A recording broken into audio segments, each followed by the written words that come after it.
Steel Curtain Network. Touchdown! Touchdown para Calvin Austin! El Monte Washington es arma. ¿Quién más? ¿Quién más?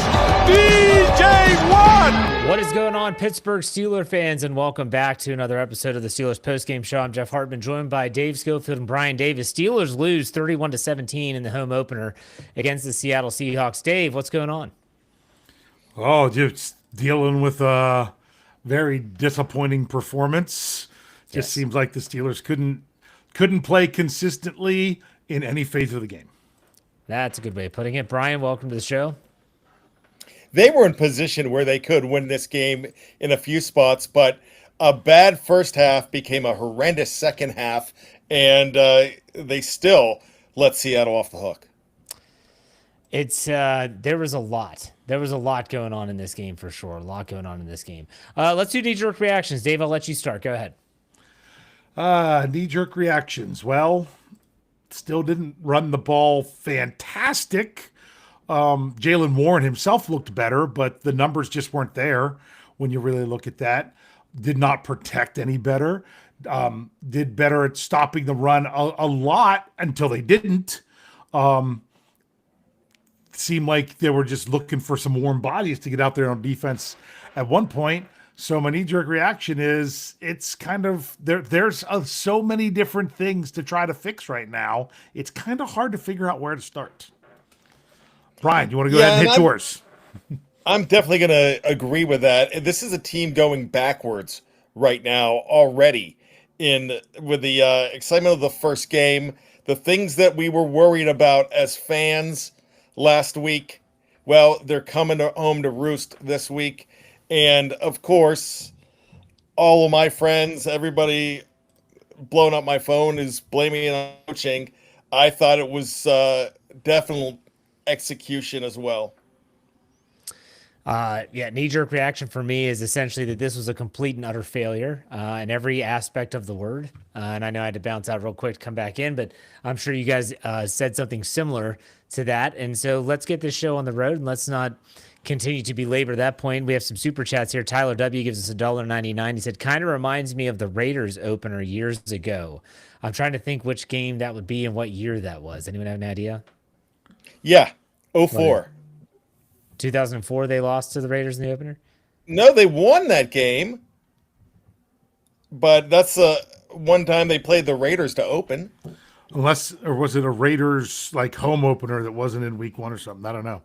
Okay, then that was a few years back because Henry Ruggs was on the team. So like it was week 2. It was a home opener. So yeah, it wasn't 04. Tyler W. They opened with the Raiders at home in 04. Right. Tyler W. continued. Pitiful offense and defense giving up huge plays, but it's such a weird game. Let's go to Steel Dog 88. Gave us $5. Says, I'll keep it simple. Losers of the game, the offensive line, wide receivers, the defense, and for some reason, a rookie running back returning kicks.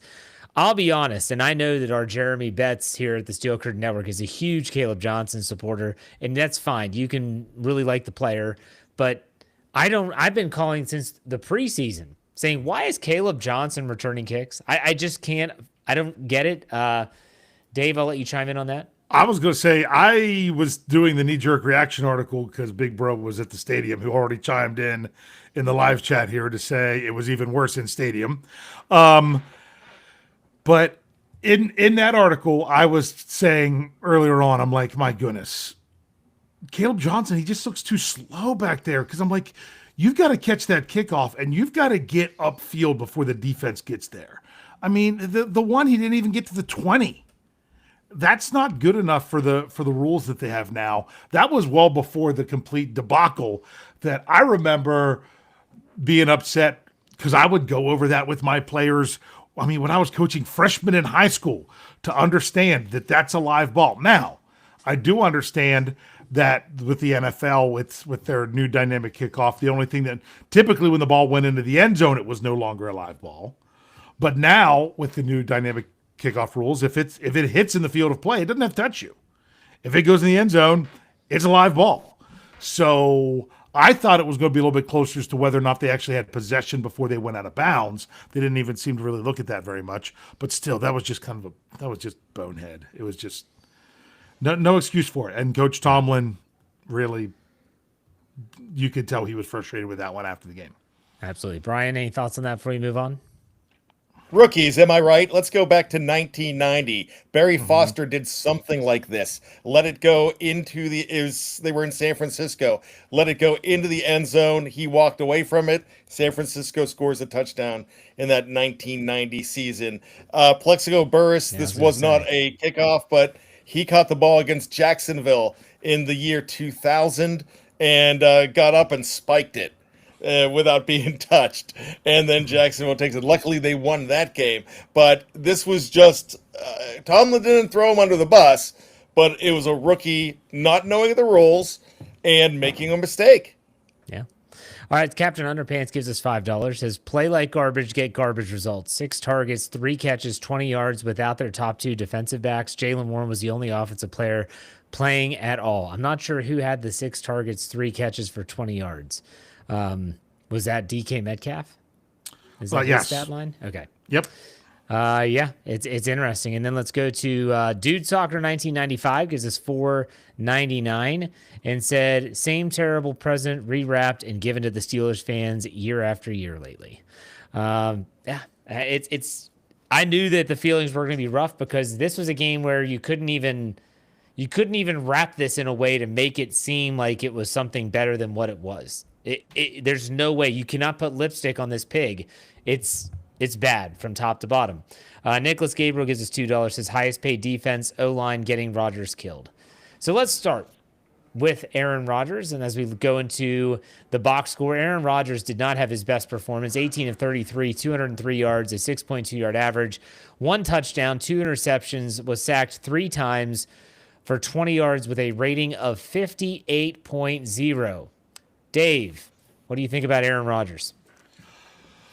Let me see. He sometimes had no time to throw the ball, and there wasn't much that he could do. And there was times where he had time to throw the ball and didn't have someone to throw it to, and held it for too long. Yeah. It was definitely not the performance that it was last week. Well, no, that's obvious. Brian, what's your take on Aaron Rodgers? He definitely, I agree with Dave. He didn't have the time at all. But there was times that he was taking too much time when he had the time. He looked like an older quarterback struggling today. There was some times that magic came out of his arm with flipping the ball away. Like that ball to Jaylen Warren, that was really nice. And it was just a screen pass, but it was just the way he did it, just almost like a casual flip that was very good. So he still has the presence out there. Just that was not a good game for Aaron or anybody. Okay, so let's also talk about Aaron Rodgers. It was bad all the way around.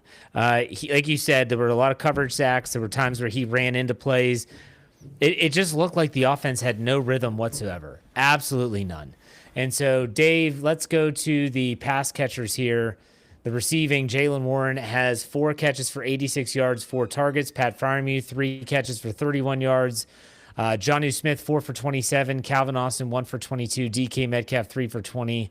Kenneth Gainwell, 3 for 16. What do you think about the pass catchers here, Dave? Not a whole lot because, I mean, a lot of the times when Rodgers did have time to throw, he didn't have someone to throw to.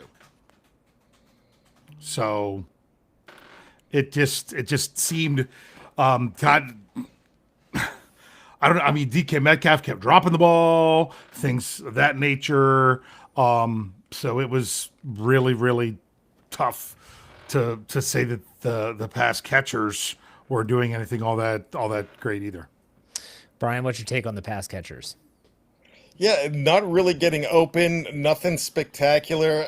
I think DK was the most egregious when it came to drops, and he was the most targeted in this game, but nothing especially spectacular. It looked like Calvin Austin was getting open quite a bit, and that Aaron Rodgers was hurried and couldn't get to him. There's plays like that too, but it just overall on offense, wow, everything was just stuck in third gear. Yeah, I mean, it just seemed like they were trying to run these plays that were just these really long developing plays, these play action passes where Rodgers is going to take a really long step. And you're just watching this, you're like, why would you put the line behind this? Why would you have them a struggling unit like the offensive line? Why would you put them in this position? It didn't make sense to me. It didn't work out. And it's for some reason they never adjusted. The only time that the offense looked like it started to have some type of rhythm was when they went no huddle in the second half. And they never kind of went back to this. I feel just like we used to have these same discussions in the waning years of Ben Roethlisberger's career, when we said they should just go to more of a no huddle style offense to kind of just get something going. Maybe that's what they need to do here. I don't know, but it's definitely not for the best. I want to get some super chats here real quick. Met Roberto gives us $4.99, said tough loss, but at least Jalen looked like an RB1 today. Thank you for all the hard work, gentlemen. Thank you very much. We appreciate it. Wilson Pava gives us $1.99. Said this is our comeback to earth game. Now on to New England. I'm fair. I'm all about that. Andrew Palladino give us $10. He said a lot of folks leaving Rodgers off the losers list. He left way too many open receivers out there. Missed Roman for 7. Nothing feels different. Time to panic. Thanks, Jens. Just to let you know that Rodgers is on my losers list tomorrow for the winners and losers segment. So it's not me that left him off the list, but still. All right, let's move on here. We got some breaking news in the channel. I want to check that out. Oh, Alex Highsmith. Let's injuries. He has a high ankle sprain. Mike Tomlin said that. It's high ankle sprains are not quick to heal, so we'll have to be without another pass rusher again for a while. But we'll talk about that when we get to defense. Let's continue on. Let's talk about the running game. Jaylen Warren, who didn't have a bad game. He had 14 carries for 48 yards, a 3.4 average. Kenneth Gainwell, his stats look a little bit better. Five carries for 20 yards, a 4-yard carry average. That was aided by some runs very late in garbage time. The Steelers rushed for 21 times, 72 yards, a 3.4 average, and a long run of 13 yards that came in garbage time. Dave, what do you think about the running game? Jaylen Warren looked better this week than last week. I agree. I will say that. I will also say that, it goes down as a 65-yard pass, but that was the way things were going. That was kind of an extension of the run game, if you want to talk about some of those things, if you really want to get that way. But not really. I mean, it felt better when Jaylen Warren was running the ball. It felt like they could at least. But, honestly, it never really could get going in a way that they could just really get going. I mean, I guess is the best way to say it. Brian, what's your thoughts on the running game? You know what? I just found with the running game, I kind of found the struggle, and they were not getting the holes. I would like to see the grinding power of Jaylen Warren a little more. To me, 14 carries isn't enough, especially with the fact that this is a team that leading a good bit of this game. And I would have liked to have seen Jaylen more and more. I'd like to go back to a comment that you just made about the play selection with the long developing plays. I think they could have gone back to typical grinded out, and it kind of would have been a little bit better. Seattle didn't do that until late in the game, and then it worked for them. One of these days I'll learn why Arthur Smith is infatuated with second and long runs. I don't know why. This guy, second and 10, here comes a run, and it just, maybe they're trying to catch him off guard. I don't know. But at the same time, there's not a lot of those, wow, look at that hole. Look at what Kenneth Walker did for the game-sealing touchdown victory on 3rd and goal from the 19-yard line, where he actually has a seam and he just runs right. The Steelers have not seen one of those holes yet in 2 games. And I'm only going to talk about this season because it's the only season that matters. So for me, the running game, it starts up front, which means let's transition to the offensive line. Let's talk first about the pass protection since we just talked about the running game. Aaron Rodgers was sacked 3 times. Not all of those were on the offensive line, as Dave alluded to earlier. But Seattle, from a quarterback hit standpoint, had 8 quarterback hits. This guy is getting hit early and often. His hand hit a helmet or shoulder pad, and he was really shaking his hand. Dave, what's your take on the offensive line so far? Here's the thing, and this is including the run, right? This is everything, yeah. It's offensive line, yeah. Okay. Correct. I feel like it's not like they were worse than last week, but it wasn't that they were highly improved from last week either. I think there was some times in the run game that it seemed like they had more push. There was some times in the pass game where it seemed like, oh, Rodgers has time. Oh, he has time. But a lot of times he didn't. And so the bigger thing is, and it's kind of what I said to start the show, it's not consistent. Right. There was a few plays here and there where you could say, oh, the offensive line is actually looking all right there. But it wasn't consistent with how they were doing it. So if it only takes, you could go out there and pass block great, moving down the field for 8 straight plays, and then it only takes one play to get your quarterback crushed. Brian, what's your take on the offensive line? Dave's right with consistency. It's 1 step forward with the offensive line, 2 steps back, and the 2 steps back is back into the backfield and knocking your quarterback down. So, yes, it wasn't all the offensive line's fault, but I can't tell you which one was better, the pass protection, which it was last week, or the run blocking. It just, the entire offensive line is... They're trying hard, but trying doesn't get you there. No. Yeah, the offensive line, they have no bread and butter right now, and that really bothers me. Whether it's pass protection, whether it's run blocking, they don't have that one run that they can always just lean on. Okay, let's run this play or this package of plays or from this formation, and we're going to at least see some positivity, and we can build off that. They don't have that right now. And I don't know if that's a coaching thing, which I'm going to bring up next. Dave, you want to say something? Yeah. Let's just say this. We all saw this. In the third quarter, tie game, the Steelers have a 4th and 1 just shy of midfield. And they didn't even consider going for it. They just run out the punt team. Yeah. And you know why? That's when you think about the offensive line. I mean, as much as to be like, oh, I wish, go for it, No, I understand why they don't. Because you don't have that part of your team that you can't rely on them to do that for you. The thing is, though, is they did convert on a lot of short yardage situations in this game. So I'm not saying it's their bread and butter, kind of like I alluded to, but at the same time, it's like, well, if I saw that situation and he didn't hesitate sending the punt team out there, but man, like they had converted in a lot of those short yardage situations. But let's finish this offensive talk up with talking about the coach, the Arthur Smith-led offense, the play calling. Dave, what was your takeaway on that? There was some things that were kind of like, really?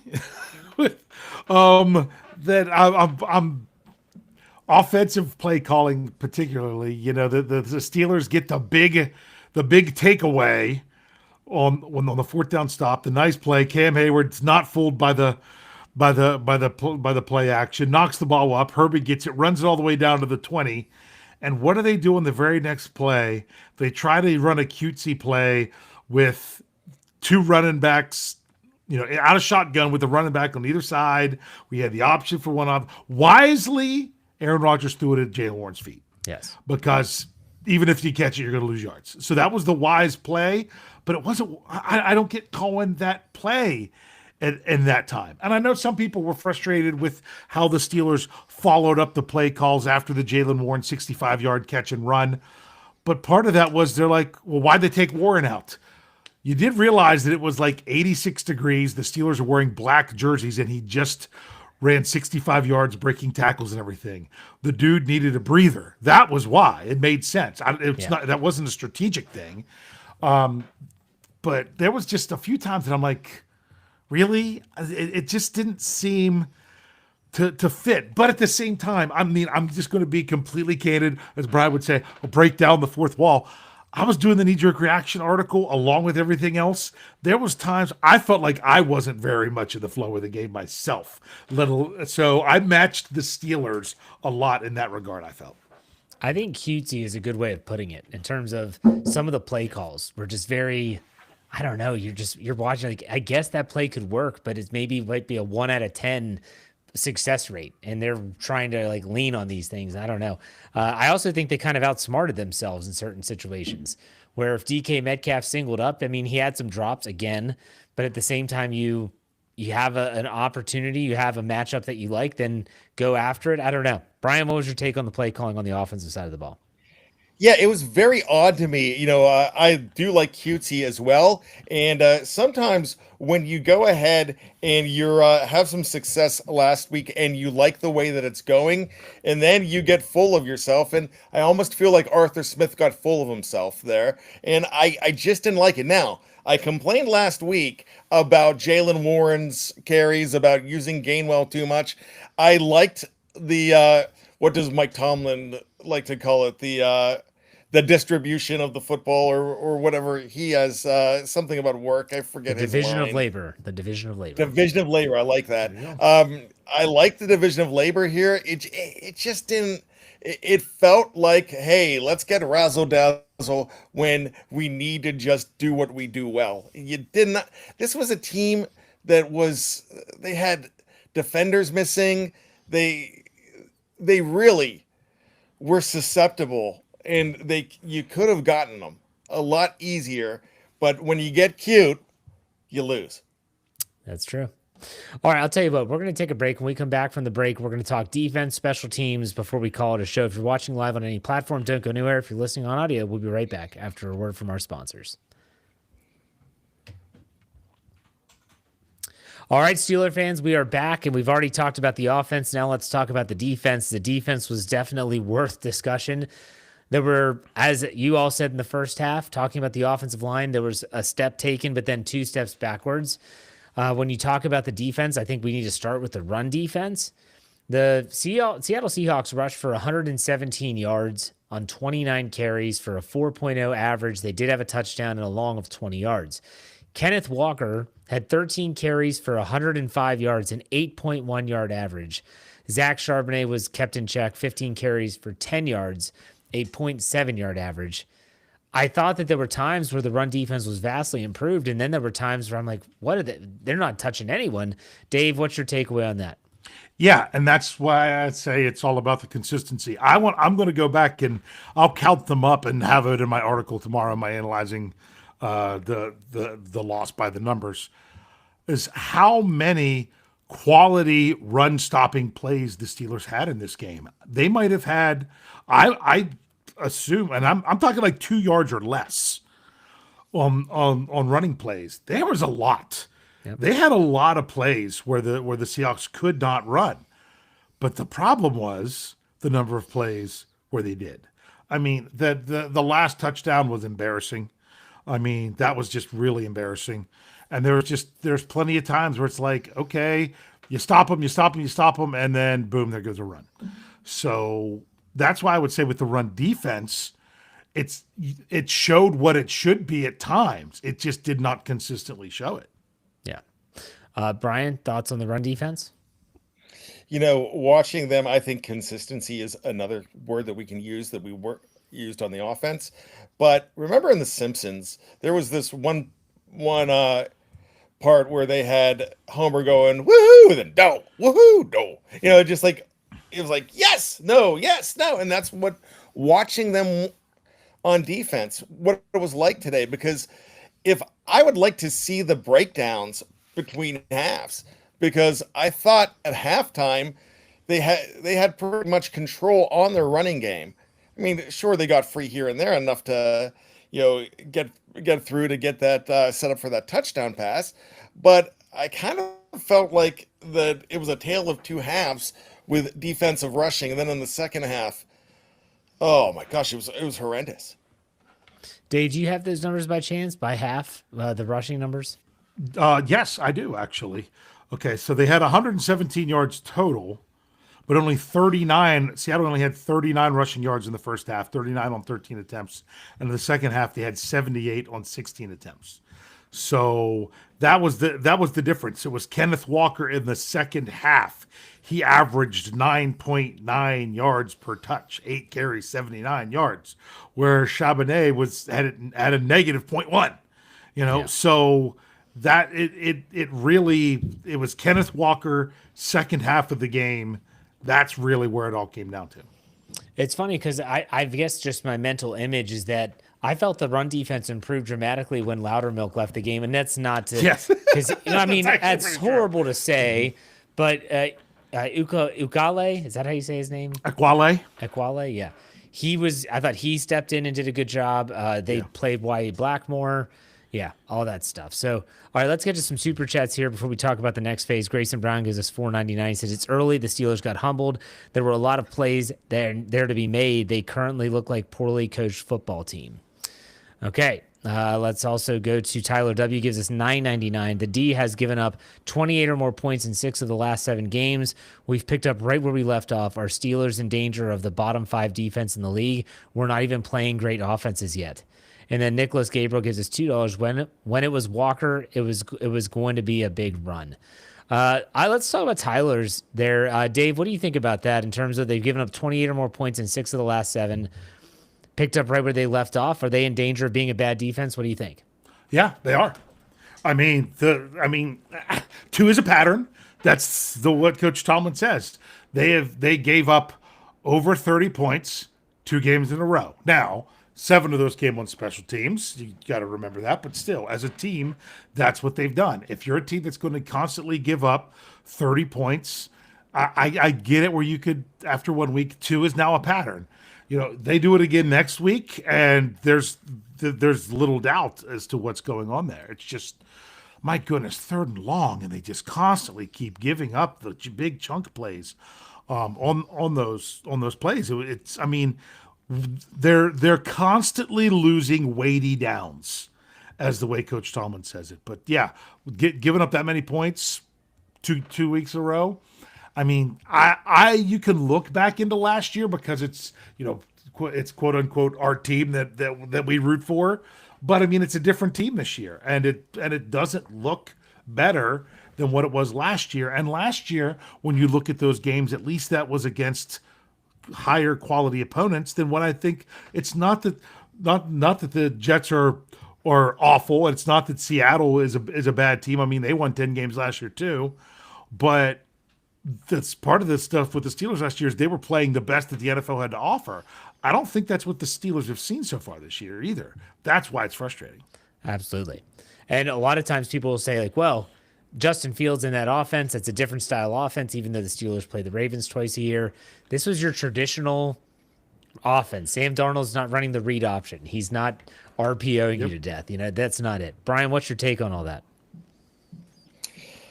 Yeah, gosh, you know, we're talking about the run defense here, and then when we get into the linebackers, it seems like they're outclassed here, and we're talking about how they've given up. And what's the average now? 31 and 32. So yeah, an average of 31.5. 31.5 points. My gosh, when you're doing that, that's a lot. I don't know how you get out of that hole right now at all. You have to have some stellar defense in 14 games. As far as that defense goes, you lose some guys that is an excuse, but it's not. You've got to have. They've built this team to be deep, to have some depth there. They brought in Sawyer. It's trial by fire. I don't really. I felt like with the sack, with what they were doing there, they have some talent on that defense, but it just, as far as stopping the run, they just can't do it right now to be consistent enough to get off the field. All right, let's continue on breaking down the defense, talking about the passing defense now. Dave, you brought up the crucial plays mainly to Jackson Smith-Njigba and Cooper Kupp. Smith-Njigba led the Seahawks 8 catches on 10 targets for 103 yards. Cooper Kupp 7 on 9 targets for 90 yards. Torrey Horton had 2 catches for 32 and a touchdown. Elijah Arroyo, 2 catches for 31. One was a huge 3rd down conversion. AJ Barner had a touchdown on 2 catches. Sam Darnold finishes with 22 completions, 33 attempts, 295 yardage and 2 touchdowns, 2 interceptions, was only sacked twice. The Steelers did have 8 quarterback hits though, but just couldn't get to him enough and consistently. Let's start off with the pass defense, guys. Dave, what do you think about the pass defense? Disappointing. I mean, Jalen Ramsey made a nice play on that interception. There was a key play where Darius Slay came in with a nice pass breakup. And other than that, I can't think of another one. Yeah. So I don't know if it's because there's, Joey Porter Jr., Deshaun Elliott, lots of changes in the secondary. I don't know if it's communication, confidence, this, that, the other thing. It just was well below the bar. They weren't ready to handle what Seattle was doing, and it doesn't seem like Seattle was doing anything earth-shattering. No. So it was extremely disappointing. Brian, what's your take on the pass defense? Not good at all. I mean, Ramsey got burned in this game very early. Was it the first touchdown that he got burned on? I don't know if that was his fault, but he was the closest guy. Yeah, there was some kind of breakdown there. I don't know. It could have been him. It could have been someone else. I couldn't tell you. You know what? But to that point, Dave, I like that you said that. 2 to 3 times in this game, they were in a situation where you're like, who was covering that guy? And you couldn't figure out who was covering him. They're leaving guys all alone. It's almost like, hey, look at me. And that's what it was for the offense. I'm open. Yeah. Well, there was another one I want to jump in there too. This is in the knee-jerk article. They throw a wide receiver screen pass to Smith and Jigba. There's on 2nd and 10. There's not a Steelers player within 8 yards of him when he catches the ball. There's nobody. I mean, where are they? He gets 9 yards on it. I mean, my goodness, almost any time it feels like they want to run a wide receiver screen, there you go. There it is. It just seemed, I mean, was it constantly Seattle calling a great offensive call against what the Steelers were trying to do defensively? I don't think that was it. I just think they weren't out there, whether they were in bad position schematically or bad position ability-wise. It's kind of hard to tell the difference right now. Yeah. We have a couple super chats. Nicholas Gabriel gives us $2 and said, and he's referring to something I tweeted out during the game. He said, tweeting Wilson to the shadow realm was amazing. Peyton Wilson got buried a couple times in this game. I mean, absolutely annihilated. Offensive lineman got to climb up to the 2nd level, and he's just not able to take on those guys. And so Nicholas thought that was funny. I'm glad you did. That's there you go. And then speaking of getting buried, did you see Caleb Johnson's first snap when he was trying to pass protect? He got crushed. Yep. Yeah. York Steel 3 gives us $4.99 and said, it's here. The secondary was not much better than the run defense. No, you're absolutely right. It's tough. And I want to talk about the pass rush for a second because they did get to Sam Darnold 2 times. They had 8 quarterback hits. But when you look at the sack totals, I mean, Jack Sawyer had his first sack, Peyton Wilson his first sack of the season. Where's TJ Watt? I don't know. It just seems off. Something seems off. He's not moving around too much. I'm not sure if that was by design or what. Doesn't seem like they're paying him a ton of attention. Mike Tomlin said it was all based on the fact that Seattle was able to run the football. Dave, are you buying what he's selling? I do understand with the whole idea of when it's going to be an obvious passing situation, you can just, pin your ears back and go. But, and you don't have a ton of those. I mean, but they did. They actually did. How many 3rd and longs were there? There was a bunch. Yeah, I don't know. There was a bunch of 3rd and longs. You can't say that just didn't occur because it was a lot more than last game even. It was kind of, I mean, I know it's frustrating for Steelers fans when you look at it and you're like, oh, the Steelers give up way too many 3rd and longs. That's what they do. If you actually look around the NFL, a lot of defenses do. It's the nature of the NFL these days. So it's not like the Steelers are awful and everybody else can do it but them. But you still expect more from them because they're the friggin' Pittsburgh Steelers. So, yeah, with the pass rush with that, I mean, TJ Watt was really there with some good pressures. I think sometimes guys can maybe get sacks because of how much they are looking at TJ Watt. That should open it up for other people. I think that there was some really good pressures that Watt either did or helped create, But at the same time, that's a whole lot of money for someone who through 2 games doesn't have a sack. That's true. Brian, any thoughts on the pass rusher Trent Jordan Watt? He's muted. Him all around, and now There it is. here We they got you are, now. and okay, sorry, yeah, T.J. Watt was not able to pass the rush. I'm not sure. T.J. Watt just didn't have a good game. All right, let's go to MK gives us $5. Says highest paid defense in the NFL with big name talent, yet coughing up 31.5 in 2 games. Historically embarrassing for the Steel Curtain. Is it talent? Is it coaching? Or is it the front office? Or maybe I'll give you another option. It's all of the above. Dave, what do you say? I'd go on all the above. Okay. Brian, what about you? I still don't think it's front office. I think it's coaching. I go back to last year. I think this is a very stubborn coaching staff, and that's just everybody. It's not just Tomlin alone. I just feel like this is what we're going to do, and you can't tell us any different. And the players, as far as execution, not doing anything at all.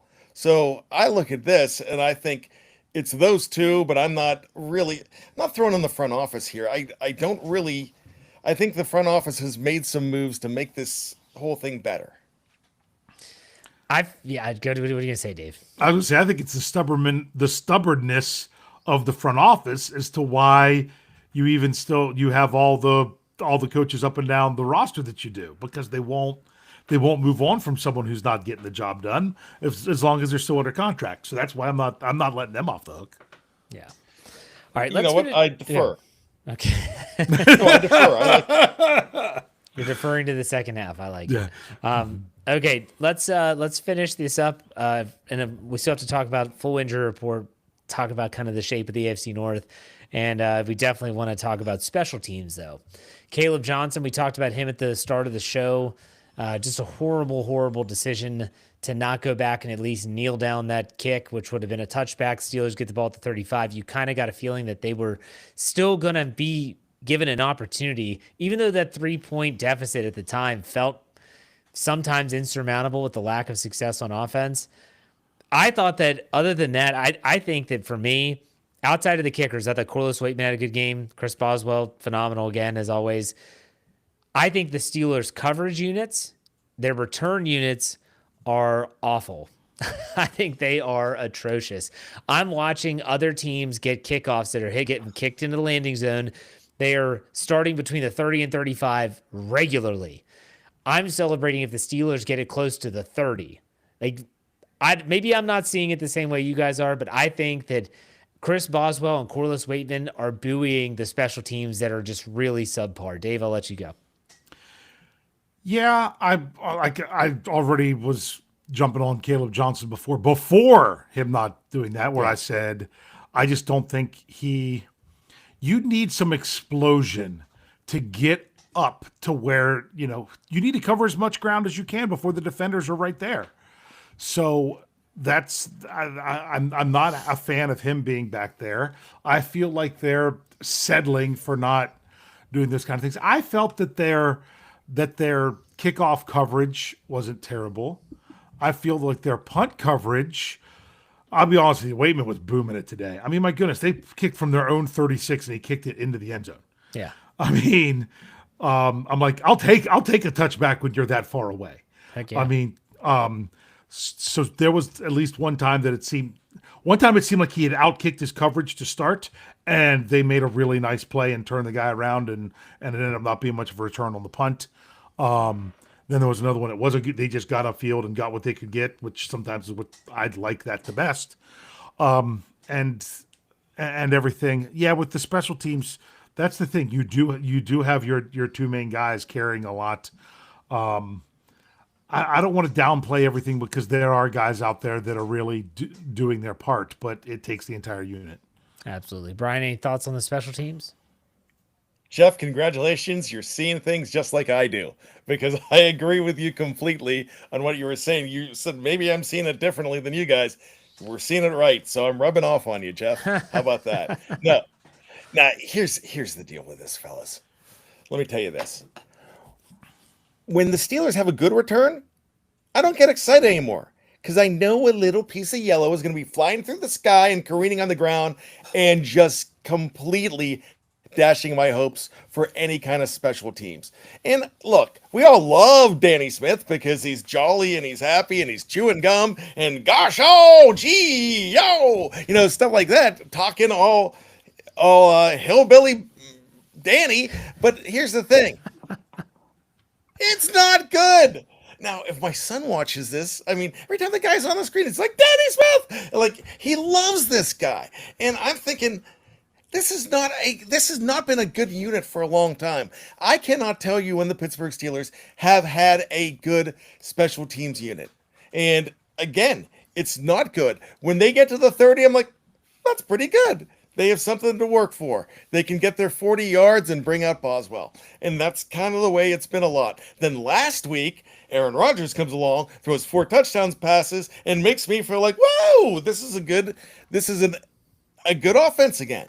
But no, the special teams not really helping, and that was a big blunder. And that also goes on. That goes on Smith as well. That play by Caleb Johnson. It really does, because he should have been prepared for that. And somebody said on the live chat that it looked like Jabril Peppers was trying to coach up Johnson, and yeah, he was. But that should have been done by the special teams coach, by the units, before he made that big mistake in the game. I'd like to have that back, because that was a huge turning point in the game. Not saying the Steelers would have won, but the tone of the game changed when that happened. Absolutely. I mean, a lot of people are saying, "Oh, well, that's not the only play that lost." That's the thing that changed it all. Yeah, the Steelers gave up a field goal. They were down 3 points. They were getting the ball back. And before the offense can get on the field with the ball, before the defense can get out there to make a stop, the other team went from up 3 to up 10. It changed everything. Yeah. It changed everything. So I'm not going to be like somebody like, well, that's not what lost in the game. Yeah, there's a lot of other things that quote unquote lost in the game. But that was probably the most significant play out of everything. And because think about it, the Steelers, they had a 7-point lead at halftime, which was crazy when you look at the numbers. I mean, there was, what was it, like 2 minutes into the fourth quarter and they still didn't even have 100 yards of offense? It was insane the last time I noticed that. I mean, it wasn't until that long, I'd say the fourth quarter, maybe it was I can't remember. When was it when there was the interception in the end zone? I can't even remember when that was, because that the Jaylen Warren play that set him up to get down there, right, is the one that is the, or was the Jaylen Warren one? I can't remember. It's all read together. Still, I mean, the Steelers had to get everything going right for them to have that lead. They had to get they had 2 takeaways, 11 points off of them, and that's why they were up 14-7 at the half. They came out, they did nothing with the ball to start the second half, which was big. They let Seattle march right down the field to tie it up. And then from there, the plays didn't, rather than things bouncing their way, that it did not. So I don't know. Does it count as a turnover on that play to Caleb Johnson officially? I would think so. Well, I don't think a recovered onside kick does not go as a turnover. It's not a turnover. So technically, the turnover battle was even. But the problem is the Steelers had 2 turnovers in the second half, one of which was cost them 3 points at least. I mean, I say it was third down. Who knows? Does Pat Freiermuth catch that if Calvin Austin Calvin Austin was in the wrong spot. He was supposed to be the front pylon, and he knocked that ball away. He knocked it away from Pat Freiermuth. I don't know if Freiermuth would have caught it or not. But, there's a lot of things that are really shaky. And I'm sorry I'm going on a little bit of a rant, but I do want to say one other thing about the whole Caleb Johnson maybe not knowing what's going on. It's, Jeff, I'm pretty sure this is you that have said this before, that one thing with the Steelers is that there's a lot of times where they just assume that their rookies know how to do things. that they know how, I can't remember who your source was on it, but I remember you saying on a show, like they're with how to work out and train and this and that and the other. This could be an example where one of those things came back to bite them. Yeah. We shall see. I want to touch on a couple things first before we get a couple super chats up here. Injuries, for those that were curious. Alex Highsmith and Isaiah Loudermilk suffered a high ankle sprain, so they're going to be evaluated, and that's typically a couple weeks at the minimum. Patrick Queen left with a rib injury but was able to return. Peyton Wilson with some heat/exhaustion. I think he yacked on the field at one point. James Pierre had an arm injury, as Mike Tomlin labeled it, and he was able to return as well. Tyler W. gives us $1.99 and said the Bengals are 2-0, but Burrow is knocked out. We're fine. So yeah, the Bengals did win their game against the Jaguars. The Ravens beat the Browns. Therefore, the Ravens and Steelers are 1-1. The Browns are 0-2, and the Bengals are 2-0. Brandon Diaz gives us $1.99 and says, worst game I've watched in years. What the what was that? Yeah, I think we're all kind of asking those questions at this stage. But all right. This has been a forgetful show. Let's do some final thoughts here, Dave. I'll let you go first. What was crazy is when you look back at this game as a whole, and you feel like there was a whole lot of suck going on. It was not good with a whole lot of things. And yet the Steelers were still right there. They were getting the ball with only down 3 points whenever the kickoff happened in the fourth quarter. It's kind of crazy to think that the Steelers were leading by 7 at halftime and that they were still only down by 3 with the ball coming to them in the fourth quarter. It's kind of what Steeler fans have had to deal with in, I don't even know for how long. It's these scrappy wins when you don't play very well, but everything has to go your way in order for it to line up. And it didn't, and it's not always going to. And it wasn't one of those things where everything was a complete disaster because the Steelers hung around. But obviously it's not good enough for what you're expecting. I mean, just looking at the defense. This defense was supposed to carry this team, especially early in the season, while the offense got things figured out. And we're talking about giving up 31.5 points through 2 games. It's just there's a whole lot that has to change here with how they do things going forward with their play on the field. There might be people that don't have a lot of hope, and I would completely understand that. But we're also only 2 games into the season. It's not like everything's over, but there does have to be a whole lot of improvement for this team to be relevant this year. All right, Brian, final thoughts?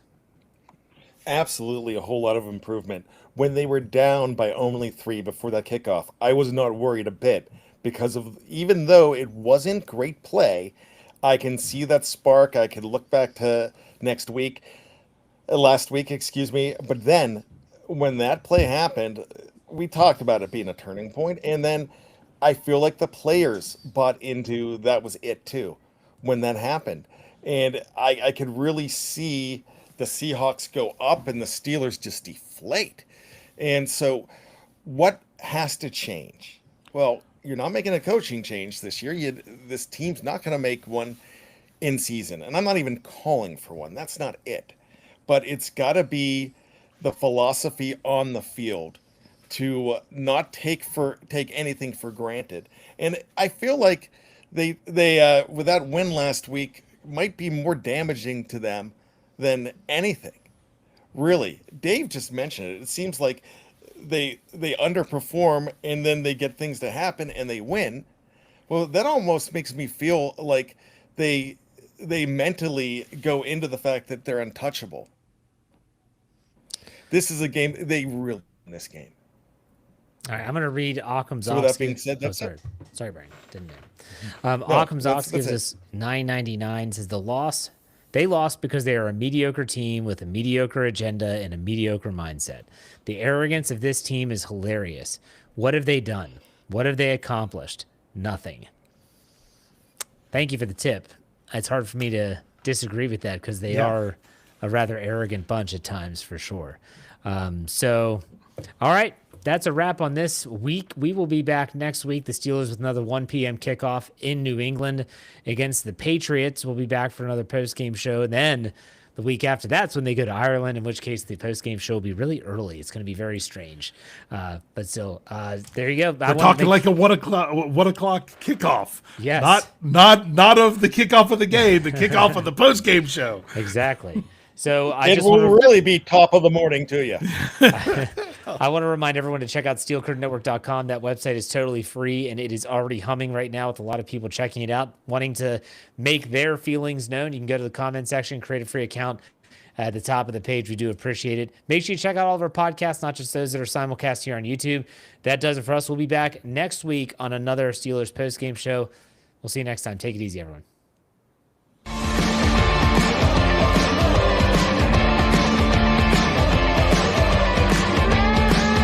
Steel Curtain Network. Get it. Everybody else gets a little tight.